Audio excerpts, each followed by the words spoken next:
ಎಲ್ಲರಿಗೂ ನಮಸ್ಕಾರ ಸ್ನೇಹಿತರೆ 1800 ಅಧಿಕ ಉದ್ಯೋಗಿಗಳಿಗೆ ನೇಮಕಾತಿಯ ಹೊಸ ಅಧಿಸೂಚನೆ ಬಿಡುಗಡೆಯಾಗಿದೆ ನೋಡಿ. ಬೋತ್ ಮೇಲ್ ಆ್ಯಂಡ್ ಫಿಮೇಲ್ ಪುರುಷ ಮತ್ತು ಮಹಿಳಾ ಅಭ್ಯರ್ಥಿಗಳು ಇಬ್ಬರು ಈ ಒಂದು ಹುದ್ದೆಗಳಿಗೆ ಅರ್ಜಿಗಳನ್ನು ಸಲ್ಲಿಸಬಹುದಾಗಿರುತ್ತೆ. ಪುರುಷ ಅಭ್ಯರ್ಥಿ ಸಹ ಈ ಒಂದು ಹುದ್ದೆಗಳಿಗೆ ಅರ್ಜಿಗಳನ್ನು ಸಲ್ಲಿಸಬಹುದು. ಹಾಗೆ ಮಹಿಳಾ ಅಭ್ಯರ್ಥಿಗಳು ಕೂಡ ಈ ಒಂದು ಹುದ್ದೆಗಳಿಗೆ ಅರ್ಜಿಗಳನ್ನು ಸಲ್ಲಿಸಬಹುದು. ಕರ್ನಾಟಕದ ಈ ಒಂದು ಹುದ್ದೆಗಳಿಗೆ ಕರ್ನಾಟಕದ ಅಭ್ಯರ್ಥಿಗಳು ಕೂಡ ಈ ಒಂದು ಹುದ್ದೆಗಳಿಗೆ ಅರ್ಜಿಗಳನ್ನು ಸಲ್ಲಿಸಬಹುದಾಗಿರುತ್ತೆ. ಸಂಪೂರ್ಣವಾಗಿ ಸರ್ಕಾರಿ ಉದ್ಯೋಗಗಳಾಗಿರ್ತವೆ ನೋಡಿ.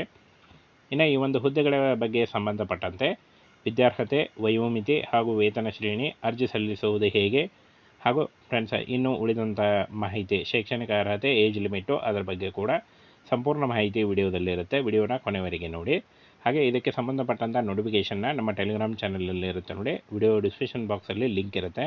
ಅಲ್ಲಿ ಲಿಂಕ್ ಕ್ಲಿಕ್ ಮಾಡಿ ನೀವು ಜಾಯ್ನ್ ಆಗಿ ನೇರವಾಗಿ ನೀವು ನೋಟಿಫಿಕೇಷನ್ನ ಕೂಡ ತಿಳ್ಕೊಳ್ಬೋದು. ಇನ್ನು ಫ್ರೆಂಡ್ಸ್ ಹುದ್ದೆಗಳ ಹೆಸರನ್ನು ನೋಡೋದಾದರೆ ವಿವಿಧ ಹುದ್ದೆಗಳಿದ್ದಾವೆ.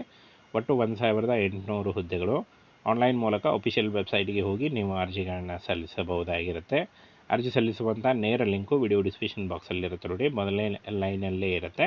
ಅಲ್ಲಿ ಹೋಗಿ ನೀವು ಕ್ಲಿಕ್ ಮಾಡಿ ಡೈರೆಕ್ಟಾಗಿ ನೀವು ಅರ್ಜಿಗಳನ್ನು ಸಲ್ಲಿಸಬಹುದು. ಹಾಗೆಯೇ ಉದ್ಯೋಗ ಸ್ಥಳ ಕರ್ನಾಟಕ ಸೇರಿ ಭಾರತಾದ್ಯಂತ ನೇಮಕಾತಿ ನಡೆಯುತ್ತೆ. ಇನ್ನು ಫ್ರೆಂಡ್ಸ್ ಈ ಒಂದು ಹುದ್ದೆಗಳಿಗೆ ಹುದ್ದೆಗಳ ವಿವರವನ್ನು ನೋಡೋದಾದರೆ ಡೆಕ್ ರೇಟಿಂಗ್ 399 ಹುದ್ದೆಗಳು, ಇಂಜಿನ್ ರೇಟಿಂಗ್ 201 ಹುದ್ದೆ, ಸಿಮನ್ 196 ಹುದ್ದೆ, ಎಲೆಕ್ಟ್ರಿಷಿಯನ್ 290 ಹುದ್ದೆಗಳು, ಹಾಗೆ ವೆಲ್ಡರ್ ಸಹಾಯಕ 60 ಹುದ್ದೆ, ಮೆಸ್ ಬಾಯ್ 188, ಇನ್ನು ಕುಕ್ 466 ನೋಡಿ. ಇಷ್ಟೊಂದು ಹುದ್ದೆಗಳಿದ್ದಾವೆ. ಈ ಎಲ್ಲ ಹುದ್ದೆಗಳಿಗೂ ಕೂಡ ನೀವು ಆಯ್ಕೆ ಮಾಡಿಕೊಂಡು ಅರ್ಜಿಗಳನ್ನು ಸಲ್ಲಿಸಬಹುದು. ಯಾವ ಹುದ್ದೆ ಬೇಕು ಅಂತ ನೋಡಿಕೊಂಡು ಒಂದಕ್ಕಿಂತ ಹೆಚ್ಚಿನ ಉದ್ಯೋಗಗಳಿಗೆ ಅರ್ಜಿಗಳನ್ನು ಸಲ್ಲಿಸಬೇಡಿ. ಯಾವುದಾದ್ರೂ ಒಂದು ಹುದ್ದೆನ ಆಯ್ಕೆ ಮಾಡಿಕೊಂಡು ನೀವು ಅರ್ಜಿಗಳನ್ನು ಸಲ್ಲಿಸಿ. ಇನ್ನು ಈ ಒಂದು ಎಲ್ಲ ಹುದ್ದೆಗಳಿಗೂ ಕೂಡ SLC, PUC, ITI ನೋಡಿ. SSLC, PUC ಮತ್ತು ITI ಮಾಡಿದಂಥ ಬೋತ್ ಮೇಲ್ ಆ್ಯಂಡ್ ಫಿಮೇಲ್ ಯಾವುದೇ ಉದ್ಯೋಗಗಳಿಗೂ ಕೂಡ ನೀವು ಅರ್ಜಿಗಳನ್ನು ಸಲ್ಲಿಸಬಹುದು.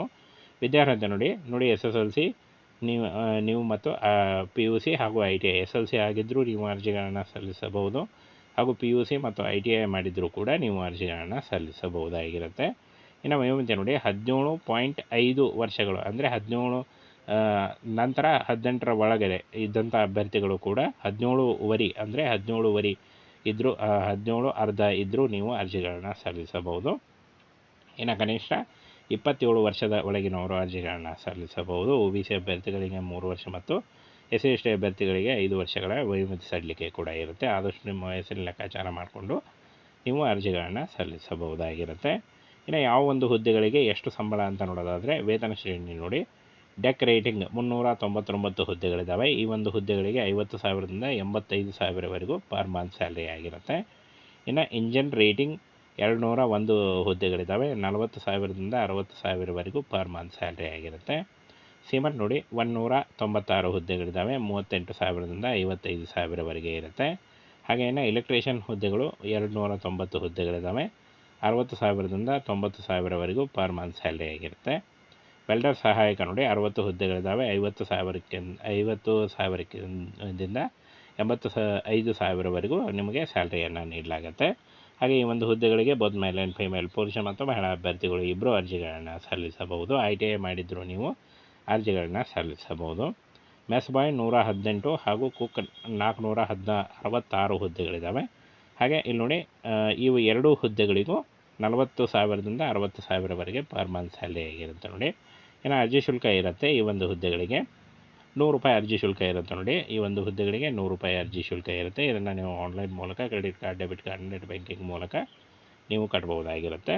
ಹಾಗೆ ಆಯ್ಕೆ ವಿಧಾನ ನೋಡಿ. ಲಿಖಿತ ಪರೀಕ್ಷೆ ಮತ್ತು ಸಂದರ್ಶನದ ಮೂಲಕ ಆಯ್ಕೆಯನ್ನು ಮಾಡಿಕೊಳ್ಳಲಾಗುತ್ತೆ. ಲಿಖಿತ ಪರೀಕ್ಷೆಯಲ್ಲಿ ಪಾಸಾದಂಥ ಅಭ್ಯರ್ಥಿಗಳಿಗೆ ಸಂದರ್ಶನ ನಡೆಸಿ ಆಯ್ಕೆಯನ್ನು ಮಾಡಿಕೊಳ್ಳಲಾಗುತ್ತೆ ನೋಡಿ. ಸಂಪೂರ್ಣವಾಗಿ ಕಾಯಂ ಉದ್ಯೋಗಗಳಾಗಿರ್ತವೆ. ಸೆಂಟ್ರಲ್ ಗೌರ್ಮೆಂಟ್ ಹುದ್ದೆಗಳಾಗಿರ್ತವೆ ನೋಡಿ. ಇನ್ನು ಈ ಒಂದು ಹುದ್ದೆಗಳಿಗೆ ಅರ್ಜಿ ಸಲ್ಲಿಸುವಂಥ ಕೊನೆಯ ದಿನಾಂಕ ನೋಡಿ 10 ಫೆಬ್ರವರಿ 2025. ಅರ್ಜಿ ಸಲ್ಲಿಕೆ ಆಲ್ರೆಡಿ ಶುರುವಾಗಿದೆ ನೋಡಿ. ಈ ಹುದ್ದೆಗಳಿಗೆ ಅರ್ಜಿಗಳನ್ನು ಸಲ್ಲಿಸಿ 10 ಫೆಬ್ರವರಿ 2025ರೊಳಗಾಗಿ ಆನ್ಲೈನ್ ಮೂಲಕ ನೀವು ಅಫಿಷಿಯಲ್ ವೆಬ್ಸೈಟ್ಗೆ ಹೋಗಿ ಅರ್ಜಿಗಳನ್ನು ಸಲ್ಲಿಸಬಹುದು. ಅರ್ಜಿ ಸಲ್ಲಿಸುವಾಗ ಆನ್ಲೈನ್ ಮೂಲಕ ಅರ್ಜಿ ಸಲ್ಲಿಸುವಾಗ ನೋಡಿ ಫೋಟೋ ಬೇಕಾಗುತ್ತೆ. ಅಫಿಷಿಯಲ್ ಡಾಕ್ಯುಮೆಂಟ್ ಅಂದರೆ ನಿಮ್ಮ ಎಜುಕೇಷನಲ್ ಡಾಕ್ಯುಮೆಂಟ್ಸು, ಹಾಗೆ ಒಂದು ಫೋಟೋ ಬೇಕಾಗುತ್ತೆ, ಪಾಸ್ಪೋರ್ಟ್ ಅದೇ ಫೋಟೋ ಮತ್ತು ಕಾಸ್ಟ್ ಇನ್ಕಮ್ ಸರ್ಟಿಫಿಕೇಟ್ ಇಷ್ಟನ್ನು ತೆಗೆದುಕೊಂಡು ನೀವು ಆನ್ಲೈನ್ ಮೂಲಕ ಅಫಿಷಿಯಲ್ ವೆಬ್ಸೈಟ್ಗೆ ಹೋಗಿ ಅರ್ಜಿಗಳನ್ನು ಸಲ್ಲಿಸಬಹುದು.